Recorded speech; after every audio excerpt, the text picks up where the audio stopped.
తెలంగాణ రాష్ట్ర సమితి నుంచి బయటకు వచ్చింది కవిత. సరే, తన కార్యక్రమాలు తను చేసుకోవచ్చు. మళ్ళీ పాత రోజులు 2014కి ముందు రోజులు రావాలని ఆకాంక్షిస్తున్నట్టుంది. కవ్విస్తోంది, రెచ్చగొడుతోంది.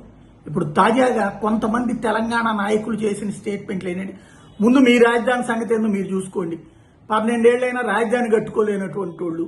అట్లాగే కవిత ఇంకొక అడుగు ముందుకు వేసి, మీ సచివాలయంలోకి రేపు పొద్దు నీళ్లు రాకుండా చూసుకోండి, మీ నీళ్లలో కట్టుకున్నటువంటి రాజధాని మీది, మీకు చేతకానటువంటి కాన్సెప్టు.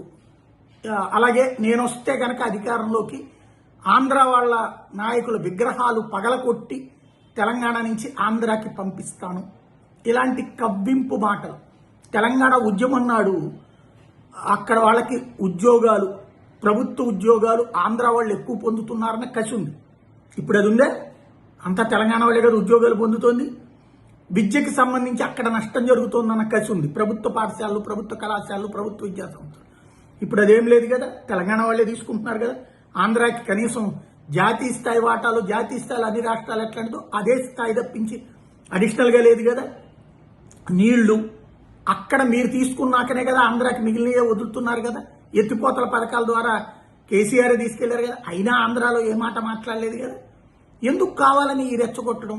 అధికారంలోకి రావాలంటే 2 వర్గాల మధ్య చిచ్చు పెట్టి, 2 రాష్ట్రాల మధ్య చిచ్చు పెట్టి, 2 ప్రాంతాల మధ్య చిచ్చు పెట్టి, నోటికొచ్చిన కారు కోతలు కూసి ఆ కారు కోతలకు అవతలోడు స్పందిస్తే మా ఆత్మగౌరవం కించబడిందని చెప్పి మాట్లాడేటటువంటి ఒక నీచమైనటువంటి సంస్కారం, సంస్కృతి ఇప్పుడు అవసరమా?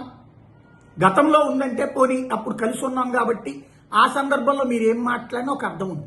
విడిపోయిన తర్వాత యువతల వాళ్ళని వెటకారం చేస్తా, అదే ఉద్యమం. తెలంగాణ ప్రజలు చాలా ఆత్మీయులు. తెలంగాణ ప్రజలకి నిజాం నవాబులు ఆనాడు అరాచకాలు చేసిన రోజున కడుపులో పెట్టుకు చూసుకున్నారు ఆంధ్రాలో.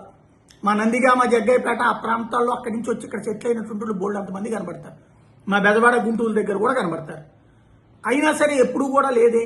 ఎందుకు ఈ తరహా నికృష్ట మాటలు మాట్లాడటం, రెచ్చగొట్టే మాటలు మాట్లాడడం అనేది ఆలోచించుకోవాలి.